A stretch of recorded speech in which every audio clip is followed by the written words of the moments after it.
La Iglesia Evangélica Pentecostal Las Acacias presenta para ti un mensaje de reflexión y cambio, una palabra actual que impactará tu vida. Con ustedes su pastor Samuel Olson. Pueden sentarse, queremos venir al capítulo 9 de la carta de Pablo a los hermanos de las Acacias, que se encontraban en ese tiempo, hace 2000 años, en Roma. Habíamos estado en el comienzo de la carta de Pablo a los hermanos de Roma, en el capítulo 9, y saltamos porque en este comienzo Pablo menciona muchos elementos que eran como los privilegios, bendiciones que Dios les había dado al pueblo hebreo.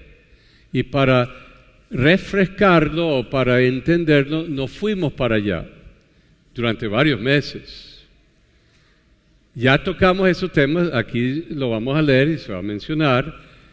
Y como terminamos eso el último domingo antes de irme, volvemos entonces al capítulo 9 de la carta de Pablo a los hermanos de Roma. Los primeros 8 capítulos son la afirmación increíble de Pablo de que la salvación de uno depende de nuestra fe y confianza en la obra redentora de Cristo efectuada en la cruz para redimirnos, para justificarnos, y se consolida o se valida con su resurrección de entre los muertos, y le vieron y ascendió a los cielos, y no solamente asciende, sino allí recibe el Espíritu Santo del Padre y lo derrama sobre toda la humanidad. Y es el Espíritu Santo quien, ante la sensibilidad humana, nos busca, nos llama la atención a todos, porque Él nos llama a todos al arrepentimiento. No selecciona a algunos y otros, sino que Él quiere que todos procedan al arrepentimiento. De tal manera amó Dios a todo el mundo, que dio a su Hijo unigénito, para que todo aquel que en Él creyera no se muriera, sino que tuviese vida eterna. Así que es sumamente importante que Dios no es selectivo de quién es el que va a salvar. Hace la obra de amor en la cruz para que todos tengan la oportunidad de ser salvos. Y depende de mí, de usted, de la gente que oye de una manera u otra en la sensibilidad espiritual, oye esa voz que te invita a venir, y por eso cantamos el himno, tal como soy, heme aquí. No hay una precondición, la condición es que oyendo de una u otra manera el llamado del Espíritu, puedas proceder a la fe en la obra de Cristo, que es obra del Espíritu Santo en nuestra vida, que nos convence de Cristo. Eso era el plan eterno de Dios, así que era el plan desde la eternidad. Sabiendo que éramos pecadores, quería salvarnos. Así que el destino de Dios es salvarnos. Ese es el destino, Él quiere salvarnos. Hay un predestino en ese sentido de que Dios quiere salvarnos a todos. Pero si yo no acepto a Cristo, ese destino no se cumple en mi vida. Y eso es lo que yo tengo que entender. Porque algunos dicen, no, Dios escoge a unos y rechaza a otros. No, su salvación es para todos desde la eternidad. Pero está en usted y en mí. Ahora, ¿de cuándo es que yo voy a responder? Eso depende de que yo sea sensible al Espíritu, sensible a mi situación, y en un momento u otro llegue a la convicción de que Él es el Señor y Salvador.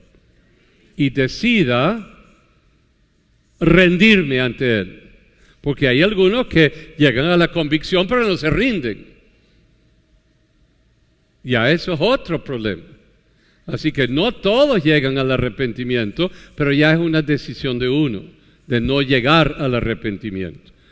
Y eso es importante comprenderlo. Así que eso es, y por eso Pablo dice al final del capítulo 8, todo es para bien, pero ya es para los que aman a Dios, a los que son llamados conforme a su propósito. Si amamos, empieza a cumplirse el propósito eterno de Dios en la vida mía, la vida de la iglesia, la vida de la humanidad. Y Pablo termina el capítulo 8 con esa tremenda aseveración de Él.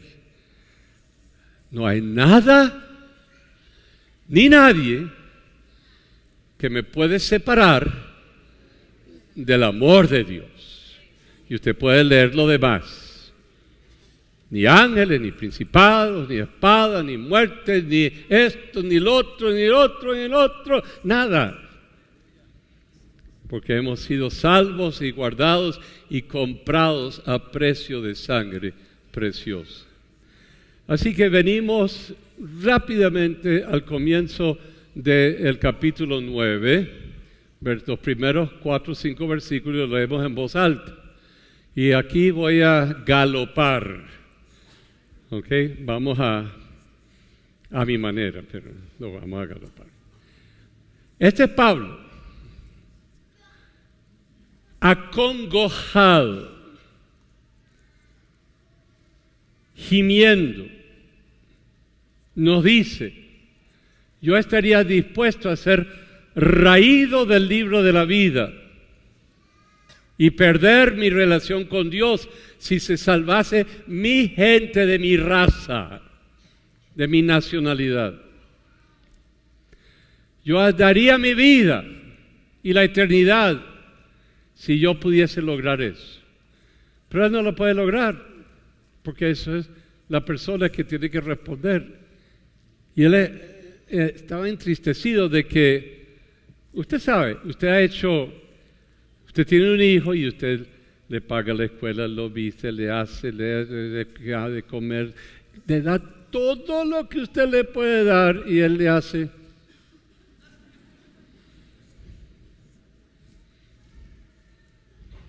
Eso sucede. ¿Y qué sucede en el corazón del papá o la mamá cuando ve eso? Se duele, se entristece, y si es cristiano, el papá o la mamá, en su rincón adentro, en un lugar muy íntimo con Dios, llora y gime por ese hijo o esa hija, porque sabe que es Dios quien lo va a traer, porque han sido oyentes y vivido las experiencias de la fe y están allí, y allí es donde la paciencia de uno, pero hay algunos que no vuelven y eso duele también, porque ese es el otro problema. Yo puedo ver, tengo 2 hijos, ustedes saben quiénes son, el uno es de este estilo y el otro es de este carácter. Y por los caracteres de cada uno ya por viejo sabe más o menos cómo va a suceder la vida. Algo. No todo, pero esto y esto y esto y esto. Bueno, el Señor sabe cómo se portará usted. Pero eso no quiere que determine lo que usted va a hacer, ni decide por usted lo que usted va a hacer. Pero Él sabe cómo somos. Y su deseo es que volvamos a Él. Entonces vamos a leer en voz alta. Venga. Verdad digo en Cristo, por favor, no miento, y mi conciencia me da testimonio en el Espíritu Santo que tengo una gran tristeza y continuo dolor en mi corazón. porque deseara yo mismo ser anatema, separado de Cristo, por amor a mis hermanos, los que son ¿qué? Mis parientes según la carne. ¿Que son qué? Israelitas. O sea, son descendientes de Jacob, a quien se le dio el nombre de Israel.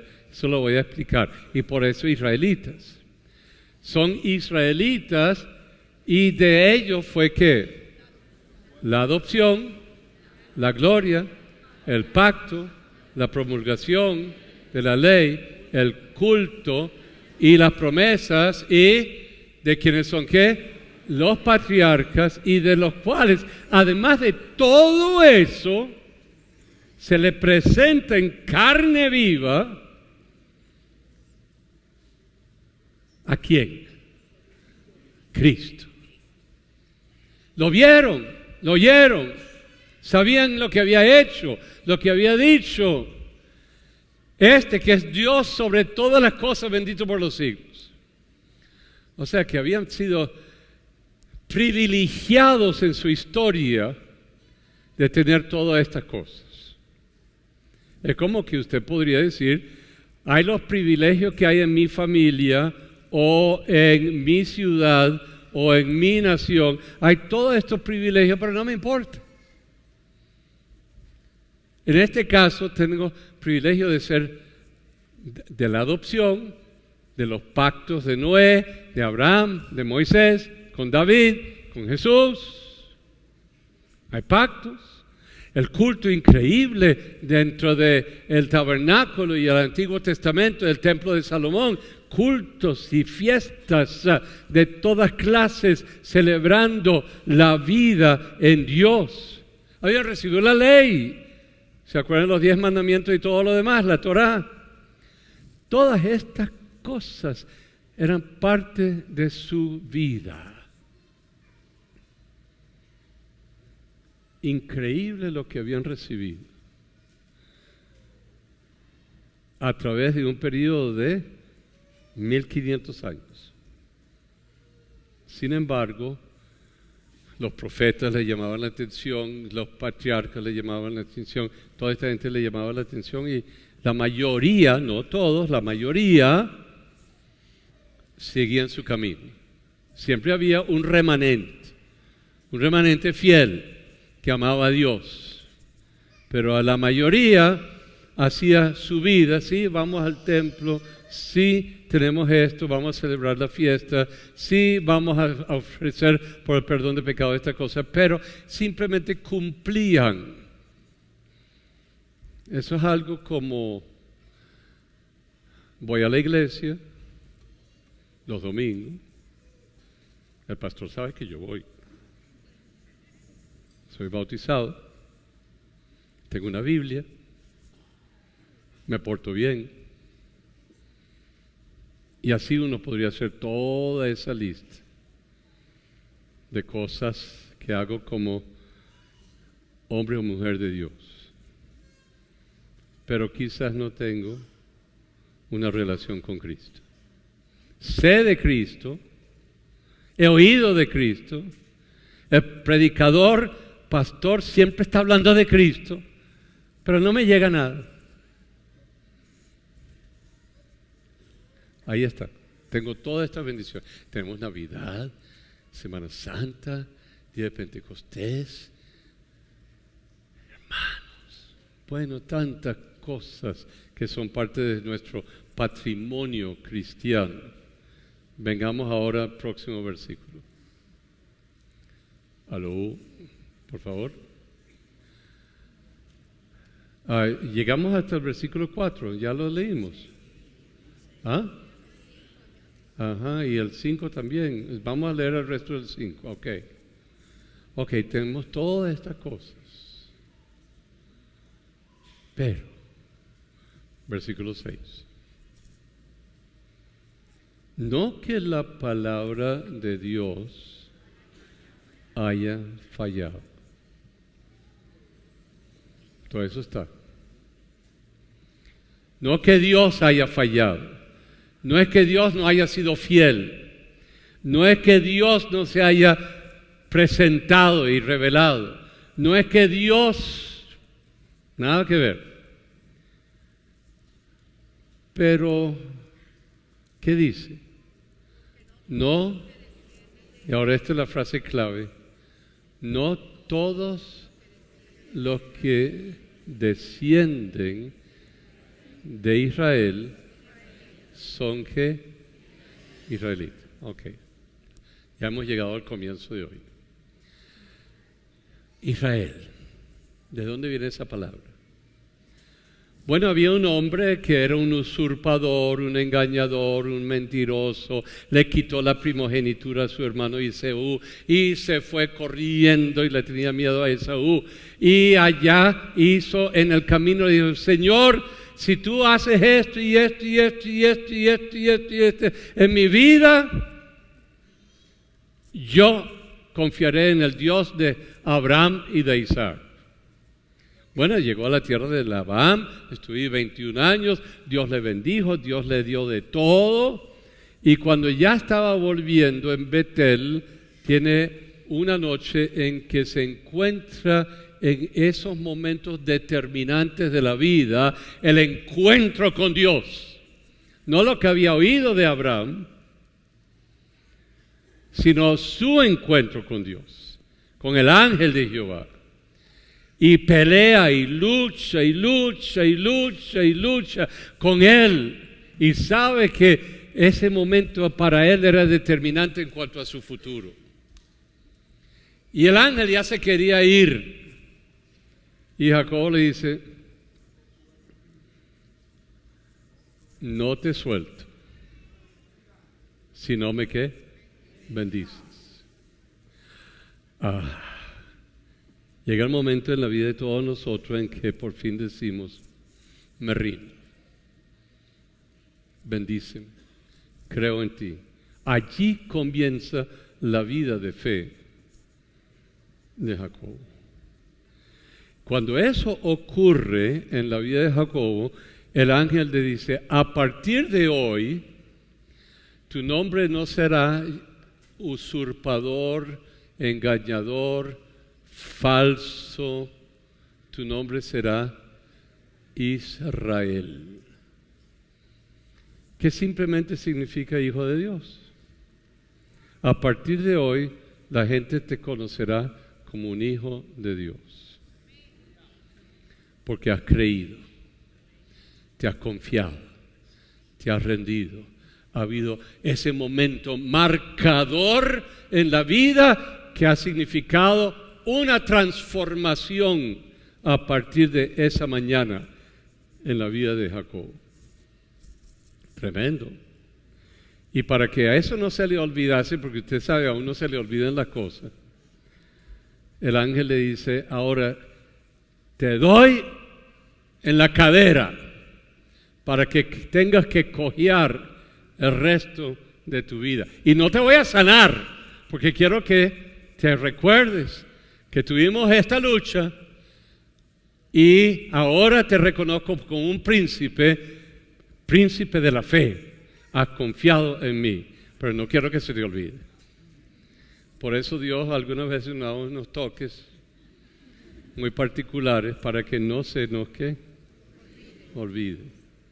Y volvamos a nuestro Betel, donde hemos tenido nuestro encuentro con Dios.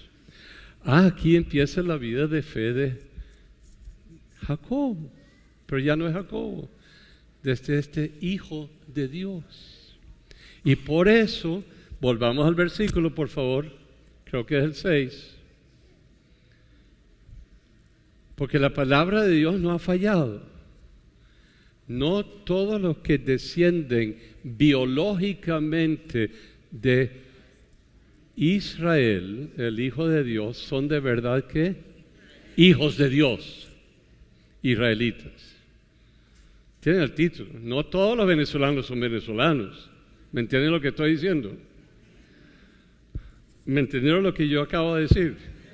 Una frasecita que se la zumbo. No todo venezolano verdaderamente es un venezolano. Yo no estoy hablando de de los que se nacionalizan. Estoy hablando de quienes somos como gente. Y usted sabe si usted es venezolano o no es venezolano. Usted sabe si usted se pone una máscara o no. Usted sabe si usted se vende o no se vende. Usted sabe si usted es doble o no es doble. Eso es como cristiano, como venezolano, etcétera, etcétera, etcétera, etcétera. No todo cristiano es cristiano. No todos los que nos llamamos evangélicos somos hijos de Dios. Porque eso no se hereda. Eso no es un nombre. Eso no es algo que yo hago. Es una forma de pensar, vivir y un compromiso de fe interno. Puedo hablar como venezolano, hablar como un cristiano, vestirme como un cristiano, ir a un culto como un cristiano y no ser cristiano. Y la pregunta es, ¿eres hijo de Dios? ¿Quién lo sabe? Usted. Usted es quien lo sabe. Pero debe haber una congruencia entre lo que usted es aquí y lo que usted es afuera. Porque el que es, tiene una vida que poco a poco se va integrando en lo visible y lo invisible. No desde el comienzo, porque hay muchos cambios que hay que hacer. Pero a la larga uno puede decir, esas personas de verdad creen en Dios. Ese es un hijo de Dios. Ese ama a Dios. Volvamos al versículo. Okay. Versículo 6. Lo leen conmigo, por favor. ¿Lo leen conmigo? No que la palabra de Dios haya fallado. Porque no todos los que descienden de Israel son israelitas. Si usted dice, dígamelo en cristiano, dígamelo en el Nuevo Testamento. Bueno, hay cristianos carnales y cristianos espirituales. Hay cristianos que viven la misma vida de siempre y hay cristianos que han entrado en el nivel de la fe y creen en el Señor, siguen al Señor, aman al Señor y obedecen al Señor. Y uno sabe que esos son hijos de Dios. Ahí está donde pasa el serrucho en nuestra vida como hombres y mujeres de Dios. Así que entendiendo eso, no todos los que descienden de Israel son, no todos los que son evangélicos son, ojalá que todos lo fuesen, ¿verdad? Pero está bien, es importante entenderlo. Vengamos al versículo 7. Ahora Pablo nos lleva un poquito más allá, atrás. Ni por ser que descendientes de Abraham son todos ¿qué? Hijos de Dios. Porque Abraham era el padre de la fe. Abraham vivía en un mundo pagano, politeísta, pero él tenía un corazón de mucha sensibilidad espiritual. Y allí él oye el llamado de Dios. Y ese llamado de Dios lo convierte en un elegido de Dios porque responde al llamado. Y oye, sal de allí. Sal de Ur de Caldea. Se le revela con esa voz, con esa palabra que retumba desde el mundo de lo eterno y nos toma a nosotros y sabemos que hemos sido llamados a seguir esa palabra viva en nuestra vida. Y sabemos que hay momentos que podríamos tambalear y decir, no, mi ruta es esta. Entonces, ¿por qué Abraham? Porque él es el padre de la fe. Lean Hebreos el capítulo 11 a cabalidad y todo el libro de Hebreos y léanse también Gálatas, la cartica completa. Abraham es el padre de la fe y se atreve a salir con todas sus pertenencias de Ur de Caldea a una tierra prometida. O sea, ahora él empieza a vivir por fe. Se le promete algo y decide que va a creer en lo que se le promete. Wow. ¿Tenía un contrato de trabajo? No. ¿Tenía dinero de otra gente que le dijo, vaya por aquí? No. Simplemente oye la voz y dice, nos vamos. Y sale al desierto creyendo en la promesa. Que llevaría a su pueblo, su gente, a la tierra prometida de Canaán, que fluye de leche y miel. Pero la promesa de Dios tenía otro contenido. Él era casado, bueno, estaba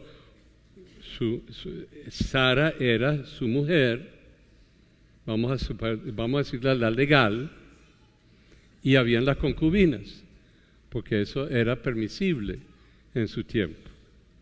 Y sale con Sara, y está viejito ya, 70 y tantos.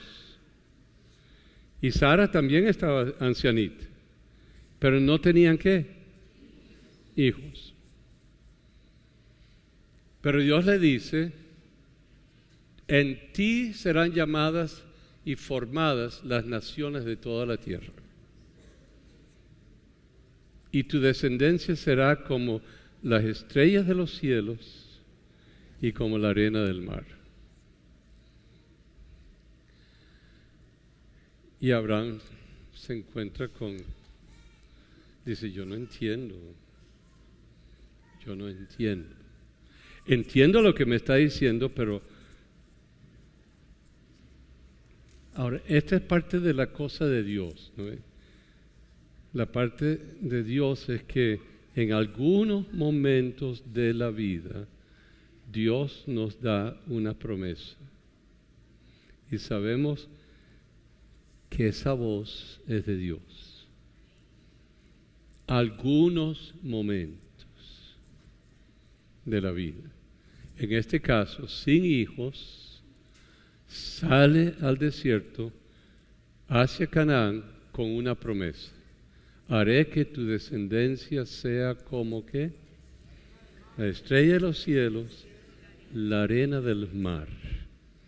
Y en ti serán formadas y unidas las naciones de la tierra. Okay. Aquí comienza el propósito de Dios de reconciliar, ya que en Adán todos hemos pecado y nos hemos sido separados de la gloria de Dios. Aquí empieza la labor de Dios a través de hombres de fe de crear una nueva humanidad, una nueva gente, una gente que viviría por fe, una gente que viviría confiándose a Él. Y por eso Él selecciona ciertas personas para que cumpliesen con el propósito de Dios. Usted quiere leer el propósito de Dios, léase Colosenses 1, léase Efesios 1, léase el capítulo 9 completo de Romanos, etc. Léalo. Ahí está el propósito, de reconciliar todas las cosas con Él, todo lo que se había separado de Él. Pero léalo de una forma específica, porque no tenemos el tiempo. Colosenses 1, Efesios 4, Romanos 9, y así por el estilo. Por eso Abraham, y por eso un Isaac, por eso un Jacob, por eso un Moisés, por eso un David, por eso los profetas, por eso Jesús. Y en Jesús se empieza a forjar como el segundo Adán ese nuevo pueblo, esa nueva humanidad.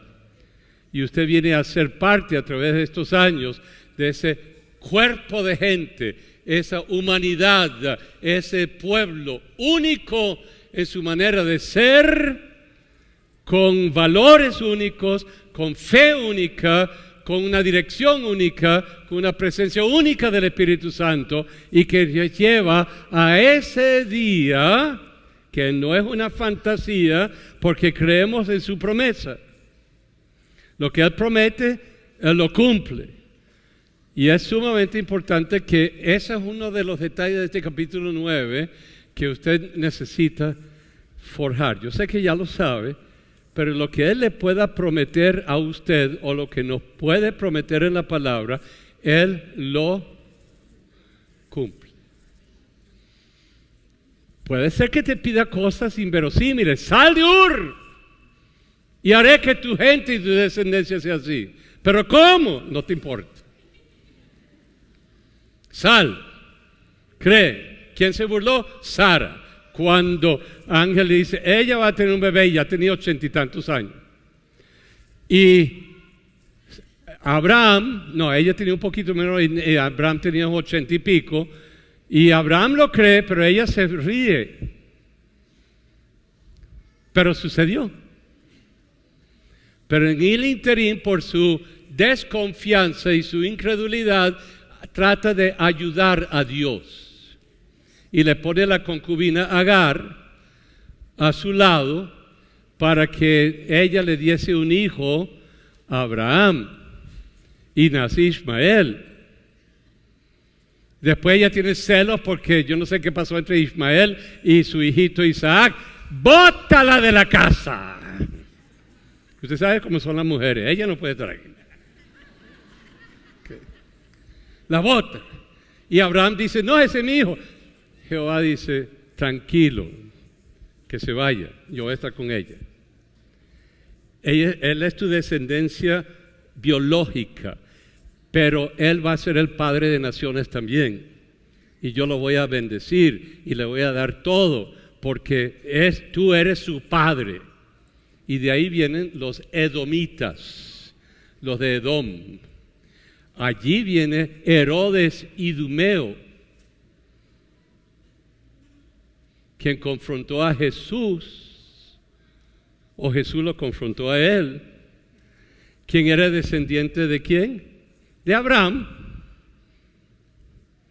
Pero Herodes se burla de él, lo menosprecia a él, porque estaban encontrados allí Jacobo y Esaú.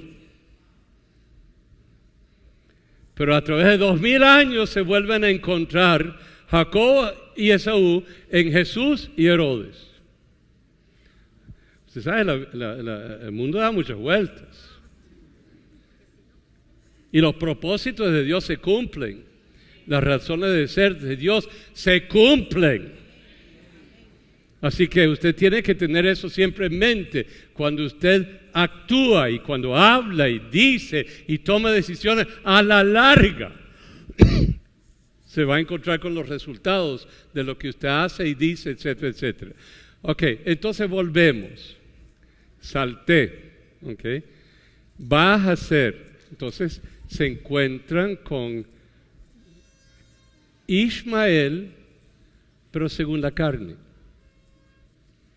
Sí, descendiente de Abraham, pero biológicamente. A Isaac, descendiente biológicamente de Abraham, pero es otra cosa, es hijo de la promesa. Él viene por la promesa. Te prometo que vas a tener un hijo. Y ahí empieza el mundo de la fe. Abraham que creyó, nace el hijo, y luego viene a ver Isaac, quien se casa con Rebeca, y Dios hace otra cosa. Así que vamos a ver. Dios nos pide cosas inverosímiles. Número 1. Sal de allí. Otra vez nos da una promesa y se la tenemos que ¿qué? Creer. Si la promesa viene de Él. Hay una promesa. Algunos de ustedes, bueno, gracias a Dios que está conmigo. El Señor promete estar contigo siempre. La pregunta es si lo crees. ¿Lo crees de verdad? Entonces todo es para bien a los que, a los que aman a Dios. Vengamos acá, vamos al versículo. ¡Úpale! Ok. Ni por ser descendientes de que Abraham son todos que hijos, sino que en Isaac te será llamada descendencia. ¿Cómo va a salir de Isaac estrellas y arenas? ¿Cómo se multiplica esto? Usted no ha estado hallando que hay una parejita y de repente dentro de 50 años esa parejita ya tienen hijos, hijas, hay 12 hijos y 12 nueras y se convierten en 60 nietos y nietas y después 120, 150 bisnietos y se pobló el llano con la gente que se llama X. ¿Okay? Bueno, en tu descendencia será como que un versículo más y cierro el próximo versículo. Porque la palabra de la promesa es esta. Promesa, pura promesa, pura promesa, pura promesa. Por este tiempo vendré y Sara ¿qué? Tendrá un hijo. Sara le costó unos errores llegar a entender que iba a ser así. Okay. Muy bien.